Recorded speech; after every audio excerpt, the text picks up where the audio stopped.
மனித உயிர்களின் அறிவு, வாழ்க்கை முறை இதெல்லாம் எதை அடிப்படையாக கொண்டதுன்னா சகித்துக்கொள்வது, சகிப்புத்தன்மையை அடிப்படையாக கொண்டது மனித உயிர்களின் வாழ்க்கை முறை.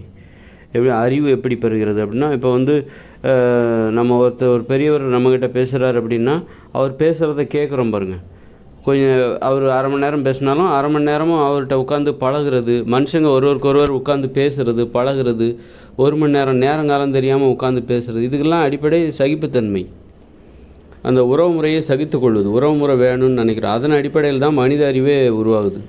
இல்லை என்கிட்ட யார்கிட்ட பேசுகிறதுக்கு எனக்கு சகிப்புத்தன்மையே கிடையாது, பொறுமையே கிடையாது, பெரியவங்க பேசுகிறது கேட்குறதுக்கு எனக்கு பொறுமையே கிடையாது அப்படின்னா அறிவு எங்கேருந்து வரும்? ஒருத்தருக்கு பொறுமையே இல்லை, அறிவே சகிப்புத்தன்மையே இல்லைன்னா அவருக்கு எப்படி அறிவு வரும்?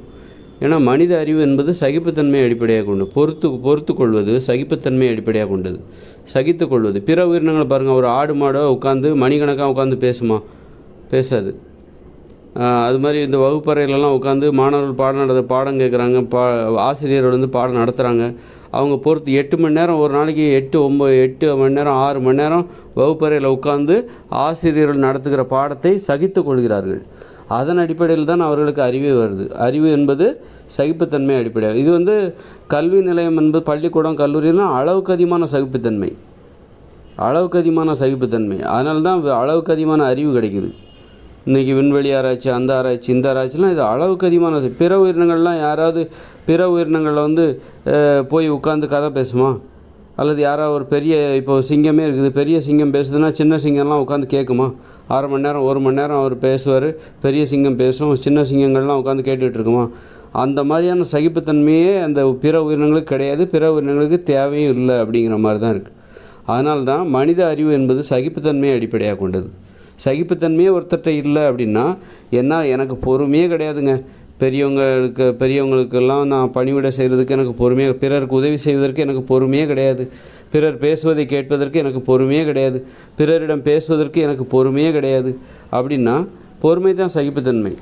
பிறர் பேசுவதை என்னால் சகித்து கொள்வதே முடியாது. பிறர் பேசுவதை கேட்பது என்பது என்னால் சகித்து கொள்ளவே முடியாது. ஒருத்தர் பேசினார், 1/2 மணி நேரம் பேசுகிறாரு, 10 நிமிஷம் பேசுகிறாருன்னா அதை கேட்குறதுக்கு அதெல்லாம் என்னால் கேட்கவே முடியாது, அதெல்லாம் சகிச்சிக்கவே என்னால் முடியாது அப்படின்னா பிறருக்கு உதவி செய்வதை என்னால் சகித்து கொள்ளவே முடியாது. அந்த சகிப்புத்தன்மை தான் மனித அறிவு.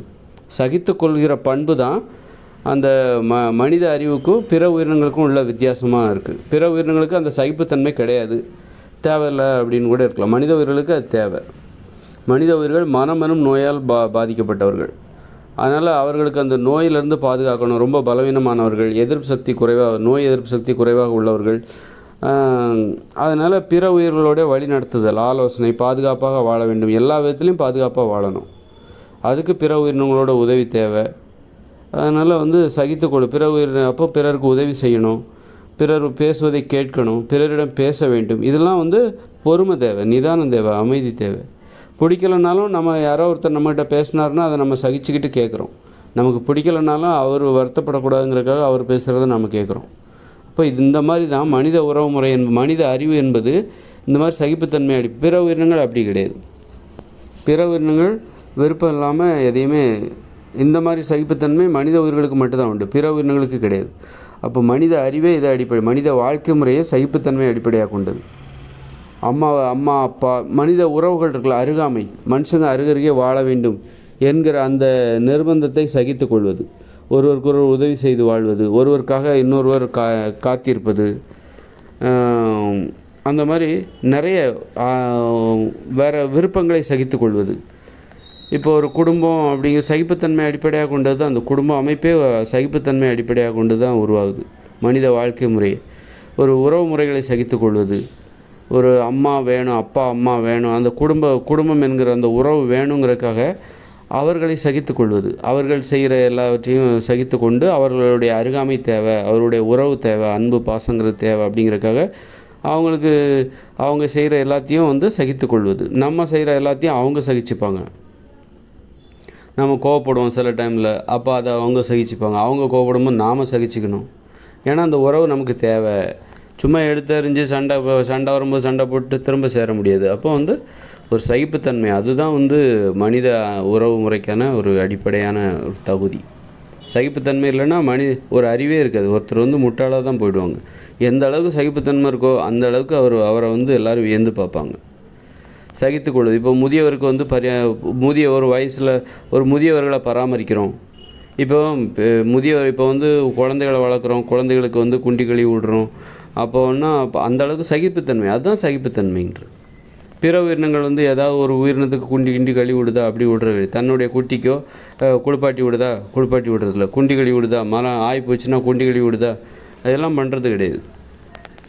அப்புறம் வந்து இந்த மாதிரி இதுதான் சகிப்புத்தன்மை. குழந்தை வளர்ப்பு, அப்புறம் முதியவர்கள் யாராவது இப்போ நோய்வாய்ப்பட்டால் குடும்பத்தில் உறவினர்கள் நண்பர் யாராவது வந்து உடம்பு சரியில்லை, படுக்கை ஆகிட்டாங்க, இப்போ கொஞ்ச நாளைக்கு சிகிச்சை தேவை, அப்போ அவங்கள நல்லா பார்த்துக்கிறது. இப்போ அவங்களால வெளியே போக முடியாது, இப்போ வந்து அப்போ அவங்களுக்கு தேவையான எல்லா உதவிகளும் செய்கிறது. சிலரால் இப்போ என்ன கை கால் முடிஞ்சு போச்சு, அப்போது வந்து அவரால் வந்து இப்போ குண்டி கழுவ முடியாது, இருந்துட்டு குண்டி கழுவ முடியாதுன்னா அப்போ அவங்க பெற்றோர்களோ அல்லது உறவினர்களோ அல்லது மனைவியோ கணவனோ அந்த வேலையை அவங்க செய்வாங்க, கழுவி விடுவாங்க. அதுதான் சகிப்புத்தன்மைன்றது. மனித உறவுக்கான மனித அறிவுனாலே பிற உயிர்களுக்கிடமிருந்து மனித அறிவு எந்த விதத்தில் வேறுபடுகிறதுனா சகிப்புத்தன்மையை அடிப்படையாக கொண்டு தான். பிற உயிரினங்களோட அறிவும் மனித உயிர்களும் ஒன்றே கிடையாது, வேறாக இருக்கிறது. சகிப்புத்தன்மையை அடிப்படையாக கொண்டு மனித உயிர்களின் அறிவு எங்கேருந்து ஆரம்பிக்குது? சகிப்புத்தன்மையிலிருந்து ஆரம்பிக்குது. பிற உயிரினங்களோட அறிவுங்கிறது வந்து ஒரு அளவு தான். அங்கே வந்து சும்மா கூட்டமாக இருக்குது, அவ்வளோதான், கும்பலாக இருக்குது, கொஞ்சம் தான் அதுக்கு சகிப்புத்தன்மை இருக்குது. ஆனால் மனித உயிர்களோட சகிப்புத்தன்மை ரொம்பவும் அதிகம். ஒரு அப்பா அம்மாவுக்கு உடம்பு சரியில்லைன்னா பக்கத்தில் இருந்து பார்த்துக்கிட்டு அவங்கள வந்து பிள்ளைகள்லாம் என்ன பண்ணுவாங்க, பக்கத்துலேருந்து பார்த்துப்பாங்களா, எல்லா விதத்துலையும் சமாளிச்சுக்கிட்டு அவங்களுக்கு தேவையான எல்லா வேலையும் செய்வாங்க.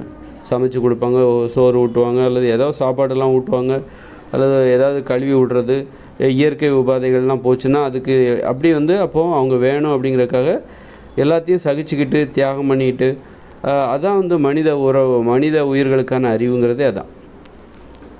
அப்போது இப்போ பார்த்திங்கன்னா இப்போ பள்ளிக்கூடத்தில் பசங்க பாருங்கள் 6 மணி நேரம் உட்காந்து கேட்குறாங்க. அந்த ஆசிரியர்கள் நடத்துறதுக்கு 6 மணி நேரம் உட்காந்து கேட்குறாங்க. இப்படி கேட்டால் இப்படி கஷ்டப்பட்டாக்கா பின்னாடி நல்லா இருக்கலாம் அப்படின்னு சொல்லிட்டு 6 மணி நேரம் 7 மணி நேரம் அந்த வகுப்பறையில் ஆசிரியர், அதுதான் சகிப்புத்தன்மை. அதுதான் சகிப்புத்தன்மை.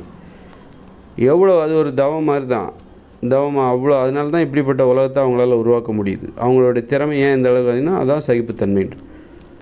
இப்போ ஒரு நாள் ஃபுல்லாக இங்கேருந்து என்ன பண்ணுறோம், வெளியூருக்கு போகிறோம், 2 நாள் ட்ரெயின்லேயே உட்காடுறோம் அப்படின்னா, டெல்லிக்கு போகிறோன்னு வச்சுக்கோங்க, சென்னையிலேருந்து டெல்லி 2 நாள் ரயில் பிரயாணம். சகித்துக்கொள்வது, அந்த பிரயாணத்தை சகித்துக்கொள்வது, ஒரு காரியத்தை சாதிப்பதற்காக சகிப்புத்தன்மை, அது சகித்துக்கொள்கிற திறன் வந்து மனித உயிர்களுக்கு இருக்குது. அப்போ மனித உயிர்களோட அறிவு, வாழ்க்கை முறை எல்லாமே சகிப்புத்தன்மையிலிருந்து தான் ஆரம்பிக்கிறது. சகிப்புத்தன்மை இல்லைன்னா அவங்க மனுஷங்களே இல்லை. நிதானம் வேணும், பொறுமை வேணும். அப்போ சகிப்புத்தன்மையே இல்லைன்னா அவங்க மனுஷங்களாகவே இருக்க முடியாது, பிற உயிரினங்கள் போல தான் இருப்பாங்க அப்படின்னு நம்ம அதிலேருந்து புரிஞ்சுக்கலாம்.